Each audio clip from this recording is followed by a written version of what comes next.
Nosso caso clínico, então, é sobre taquipneia transitória do recém-nascido. O grupo é composto pela Amanda, por mim, Carla, pela Dayana, Fernanda e Sofia.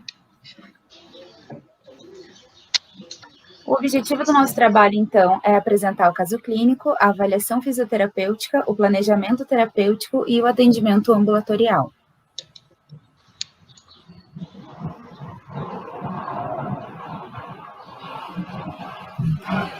JMP, 19 anos, 2 gestações, 1 parto e 0 abortos. Com um histórico de diabetes gestacional, realizou 5 consultas de pré-natal e deu entrada ao Hospital Regional de Araranguá com deslocamento prematuro da placenta. Recém-nascido João, nasce dia 20 de março de 2021, de parto cesáreo eletivo, com 35 semanas de idade gestacional e o peso de 1.700 gramas. No boletim de Apgar, no primeiro minuto 5 e no quinto minuto 8. O recém-nascido foi levado para UTI neonatal com diagnóstico de taquipneia transitória do recém-nascido. Sinais de desconforto respiratório, como taquipneia, retração intercostal marcada, gemido expiratório audível sem estetoscópio, batimento da asa do nariz marcado e retração de fúrcula. O recém-nascido apresentava-se anictérico, cianótico e afebril, com desconforto respiratório e presença de gemido expiratório. A frequência cardíaca a 160 batimentos por minuto, frequência respiratória 75 inspirações por minuto, a saturação de oxigênio 86%, pressão arterial de oxigênio a 45 milímetros de mercúrio e pressão arterial de CO2 a 60 milímetros de mercúrio. Na ausculta das vias pulmonares, vias aéreas superiores, o fluxo estava normal, e na ausculta pulmonar apresentava murmúrio vesicular presente, mas sem ruídos adventícios. No exame radiológico de tórax, a presença de áreas condensadas e opacificações heterogêneas.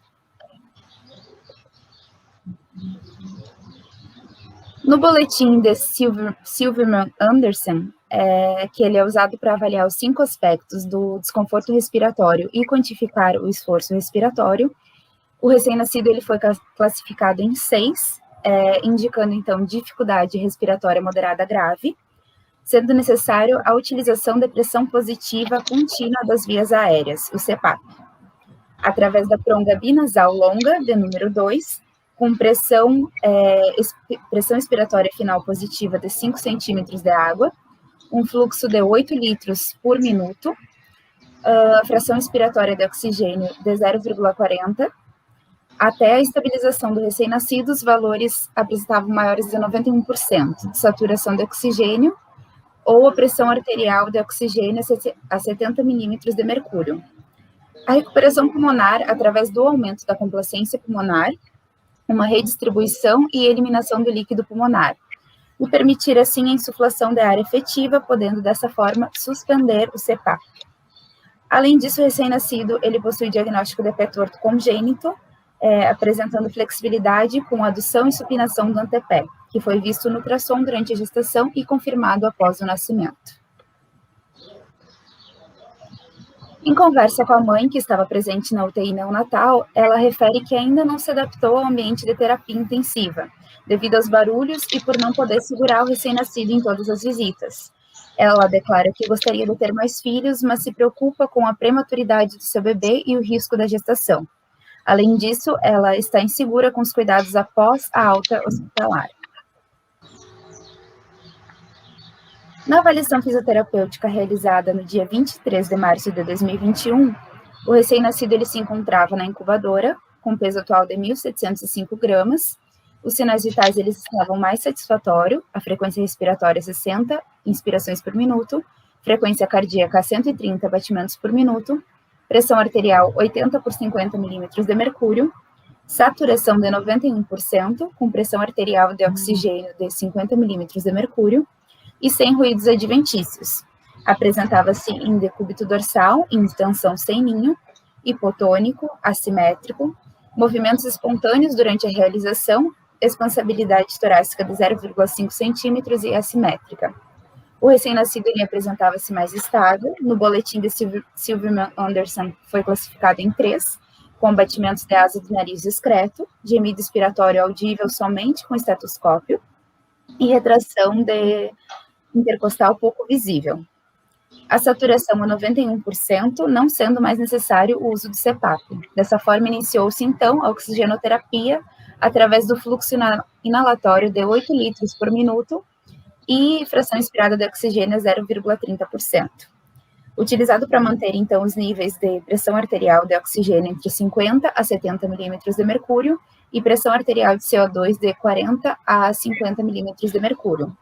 O objetivo é manter o nível de saturação entre 91% a 95%, mantendo assim o recém-nascido estável. Conforme a escala de dor do recém-nascido, o NIPS, ele demonstrava dor leve, 3 pontos.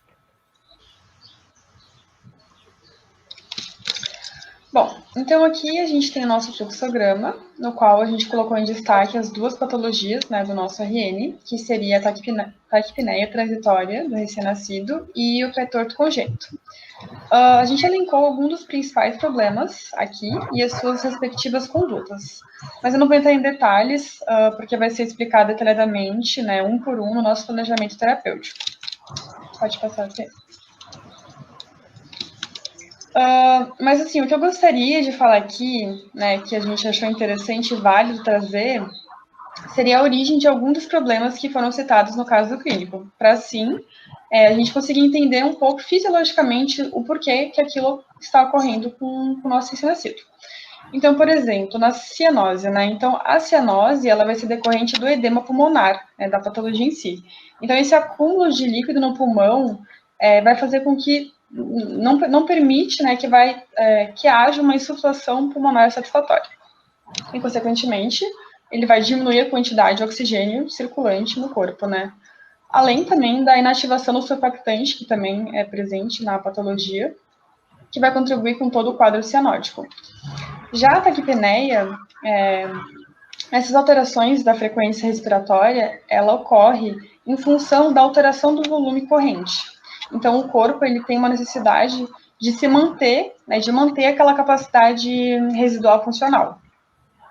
Já a tiragem intercostal, ela ocorre devido à alta complacência da caixa torácica, porque nos prematuros, ela é muito mais molinha, digamos assim, ela é muito mais maleável. Então, essas retrações, elas aparecem quando o pulmão apresenta uma baixa complacência, que é o caso da nossa patologia em si, né? Então, o RN ele vai aumentar a força contrátil do diafragma na tentativa de conseguir expandir os pulmões, né, e ter a efetiva entrada de ar. O batimento de asas de nariz. Tem algumas teorias que explicam, mas de alguma delas, a gente pode falar que seria a dilatação da narina em si, né, ocorre durante a inspiração e vai fazer com que diminua a resistência da via aérea superior. Agora, em questão da dor, às vezes uma simples troca de fralda por qualquer estímulo, né, pode ser um estímulo doloroso para o recém-nascido. Então, fora outras questões que eles são submetidos na internação, como uma punção venosa, uma punção arterial, ou até mesmo a pronga nasal, né, do nosso CPAP que a gente está utilizando nele. Porque se a pronga for de um tamanho inadequado ou um pouco maior, ou até menor, fazendo com que não fique vedado ali, pode fazer com que machuque a narina internamente e se torne uma lesão importante. Também tem o estresse, né, que por causa do ambiente da UTI em si, né, por já ele não estar dentro do útero materno em si, um ambiente que tem muitos ruídos e uma respiração muito intensa, tudo isso vai contribuir para o estado geral dele de estresse e dor. A questão do baixo peso, por ele, né, ter nascido já prematuro, né, a gente vê que não deu tempo, né, não foi suficiente o tempo para ele ganhar o peso necessário, o qual teria sido se ele tivesse nascido no período termo. O padrão extensor, geralmente os recém-nascidos prematuros, eles nascem hipotônicos e com esse padrão extensor, né? Então, se ele tivesse nascido termo, o padrão fisiológico dele seria um padrão flexor. Pode passar, Fê. Agora, entrando no planejamento terapêutico, né? Que a gente vai falar um por um. Então, por exemplo, o primeiro problema ali, né? Desconforto respiratório e posicionamento em decúbito dorsal. Então, tendo como objetivo seria diminuir os sinais de desconforto respiratório. A conduta que a gente utilizou seria o posicionamento em prono e decúbito lateral, até porque elas precisam variar entre si, né?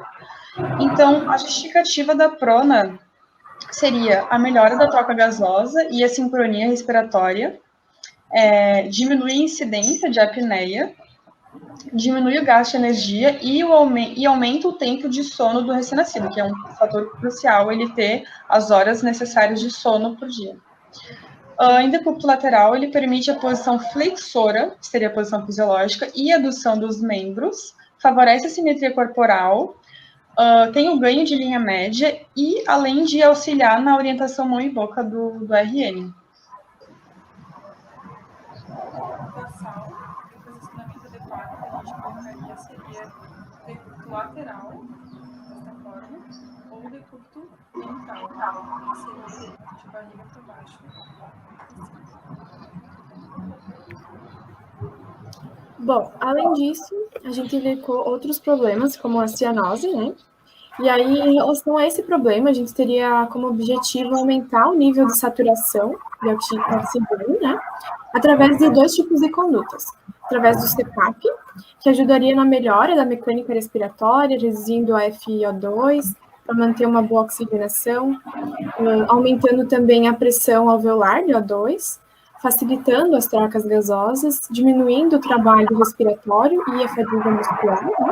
Também a dispneia, e aumentando a capacidade residual funcional desse pulmão, bem como a ventilação alveolar, e auxiliando ainda na absorção do líquido intrapulmonar.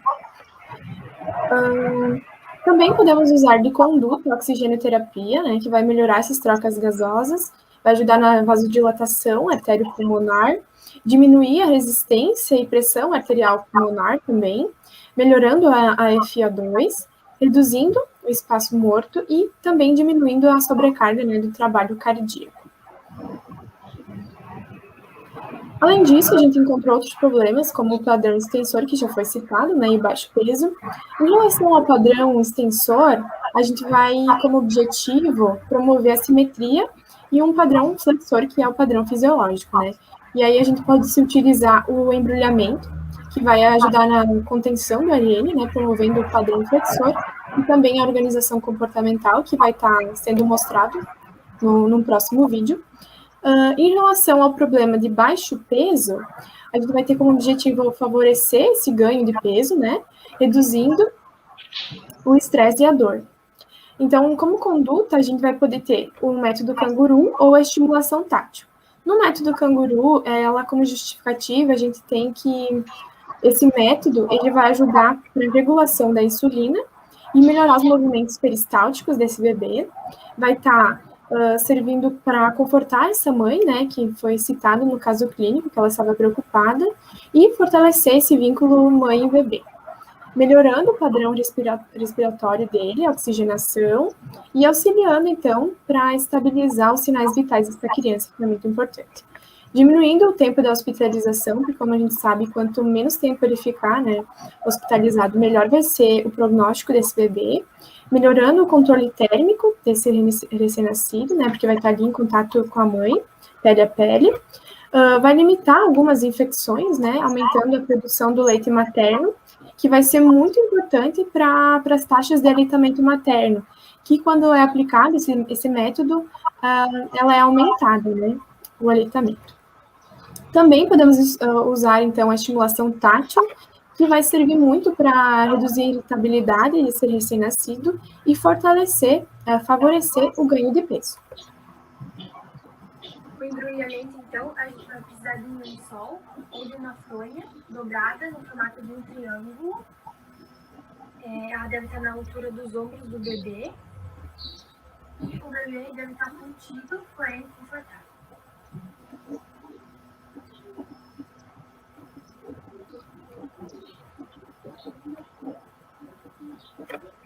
Método canguru, então, a mãe deve pegar o recém-nascido nessa posição, deve liberar as vias aéreas do bebê. Na UTI, então, a mãe deve estar usando o avental e o bebê deve estar de fralda. Deve fazer uma avaliação minuciosa. Pode ser feito pelo pai ou pela mãe. O bebê deve estar em decúbito ventral ou decúbito lateral. E deve ser feito contato pele a pele, ou seja, por baixo do avental. É fundamental uma condição de pele, segurança da mãe e estabilidade química para realizar essa técnica.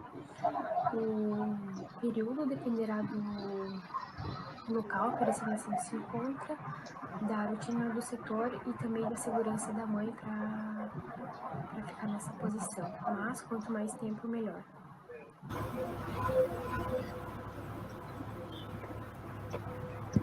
Estímulo tátil, então. O recém-nascido tem que estar em decúbito dorsal com uma elevação de 30 graus. Vai ser realizada, então, uma massagem no sentido do desenvolvimento, ou seja, próximo distal e céfalo-caudal. Não pode tocar em hematomas, edemas e nem massagear o calcanhar do paciente. E a fisioterapeuta deve estar com uma luva de procedimento. Então, a mensagem é realizada assim.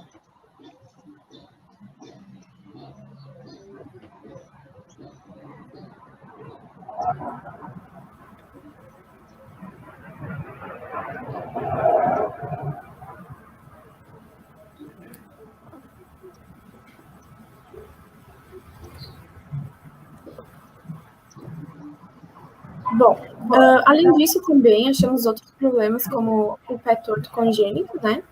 Em relação a esse problema, a gente vai alencar como objetivo alinhar os pés, diminuir a dor desse bebê, tornando assim, com todas as intervenções e condutas, mais funcionais a longo prazo, né? Esse é um objetivo bem importante.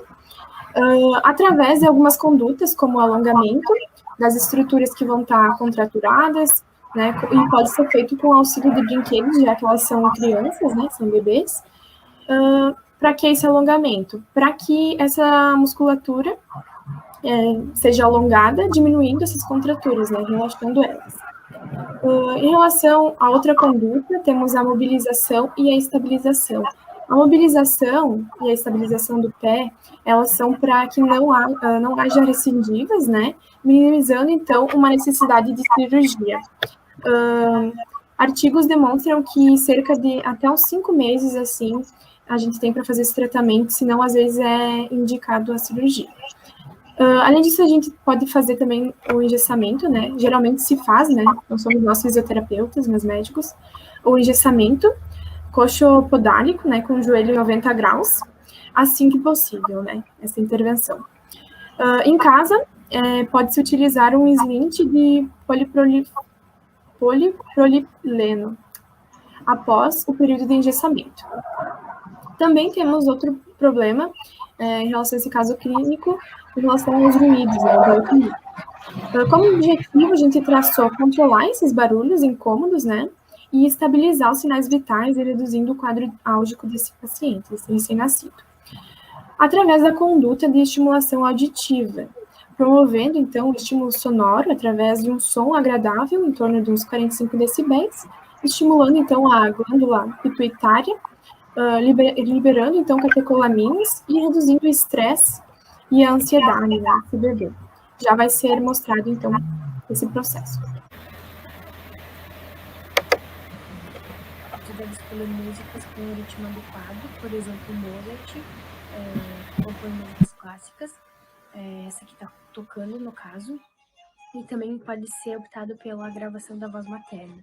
É importante graduar os níveis de decibéis do estímulo que está sendo ofertado, que deve ser em torno de 45 decibéis, e é importante respeitar as características individuais do recém-nascido. Um dos tratamentos para o pé torto congênito seria o alongamento, né, das estruturas do tornozelo, para justamente evitar as contraturas e aumentar a mobilidade articular. E principalmente também o fortalecimento, né? Então, a gente vai fortalecer os músculos dorsiflexores, principalmente o tibial anterior, na porção anterior. O fibular longo, que ele está responsável pela eversão.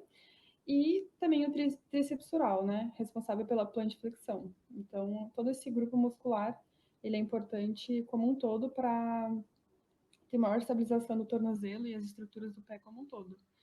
Então, aqui na estrutura, eu não vou conseguir demonstrar perfeitamente, mas seria alguns alongamentos e diversas outras formas para fortalecer. Aqui fazendo a plant, a dorse, inversão, inversão.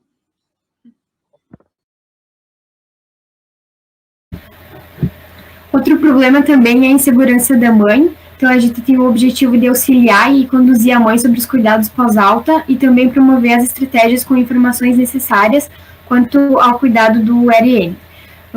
As condutas, então, uma delas são as orientações sobre a amamentação, orientações sobre o sono e também orientar a procura de um psicólogo. A justificativa é de orientar a mãe sobre os cuidados pós-alta, através de recomendações sobre o sono, a amamentação e, se necessário, entregar uma cartilha. Outro problema é a dor e o estresse, por causa do padrão extensor. Então, o objetivo é diminuir a dor e o estresse, melhorar o padrão flexor e estimular o seu desenvolvimento. A conduta, então, é a confecção do ninho na incubadora em forma de O. E a justificativa porque auxilia no padrão flexor, facilita o alinhamento da cabeça em relação ao tronco, aumenta o tempo de sono, melhora o desenvolvimento neurocomportamental e muscular do RN, melhora o desenvolvimento dos sistemas sensoriais e reduz a dor e o estresse do RN. De pano, na forma de U ou O, que ele vai promover a contenção da criança em toda a sua extensão, da cabeça aos pés, e o ninho permite a adoção de posturas flexoras. Então, continuando nos problemas, a respeito da tiragem intercostal, da taquipneia e dos batimentos da asa de nariz, os objetivos do tratamento seria promover a respiração padrão tórico-abdominal sincronizada, diminuir os sinais de desconforto respiratório e a frequência respiratória. Isso através da CPAP. Então, além dos benefícios que as meninas já falaram da CPAP, ela também auxiliaria na normalização do quadro respiratório. Isso através da diminuição da sobrecarga cardíaca e na melhora das trocas gasosas. Então, eu vou falar um pouco sobre atendimento ambulatorial. Após cerca de 10 dias da alta hospitalar, a mãe levou o bebê para atendimento ambulatorial, como foi recomendado a ela. E nessa consulta, João não apresentou mais sinais de desconforto respiratório, apresentou sinais vitais satisfatórios e saturação do oxigênio em 98%. De forma geral, no atendimento ambulatorial, que ocorre a avaliação criteriosa desse lactente, observando seu desenvolvimento e as respostas motoras, com o objetivo de planejar uma intervenção, se necessária, e elaborar a prevenção. Esse acompanhamento ambulatorial geralmente é realizado até os 2 anos de idade e é indicado pelo menos 3 consultas por ano. É claro que essa frequência, né, até a idade que vai ocorrer esse acompanhamento, depende da patologia e do caso, do quadro clínico. Então, a respeito da correção, né, do pé torto congênito, da patologia do nosso caso clínico, vai ser através do tratamento conservador e do engessamento coxopodálico. Esse tratamento conservador é importante que ele seja a primeira abordagem, logo após o nascimento do bebê. E esse engessamento coxopodálico, ele ocorre com o joelho em posição de flexão de 90 graus. Isso é importante porque vai facilitar a correção do equinismo. Além disso, também facilita a confecção do gesso e a fixação dele acima do joelho do bebê. E também vai evitar, né, como o bebê ele é agitação, ele vai se mexer, vai evitar que esse gesso fique caindo em casa. O engessamento coxopodálico é dividido em 2 fases, né? A primeira fase, ela tem o objetivo de corrigir a adução, e nessa fase ocorre a troca do gesso semanalmente. Então, a partir de exames radiológicos, avaliação clínica, se passa para a segunda fase do engessamento. Na segunda fase, ocorre a correção do equinismo. O gesso e a cunha são alternados semanalmente. Aí, novamente, são realizados exames radiológicos para, então, passar para... Pode passar.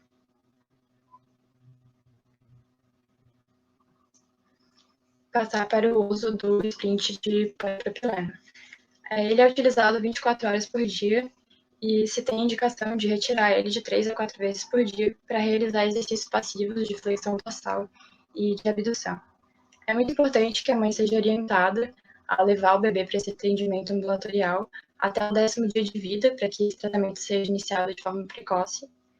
E, além disso, também o tratamento ele tem como objetivo, talvez não corrigir completamente a deformidade, mas talvez fazer com que, quando se tem a cirurgia, que ocorre na maioria dos casos, essa cirurgia não seja tão agressiva para o bebê.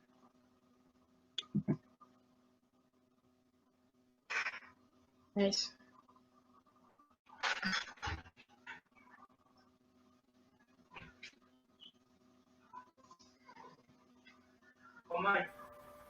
Bom, então nosso trabalho era isto. E obrigado pela atenção de todos.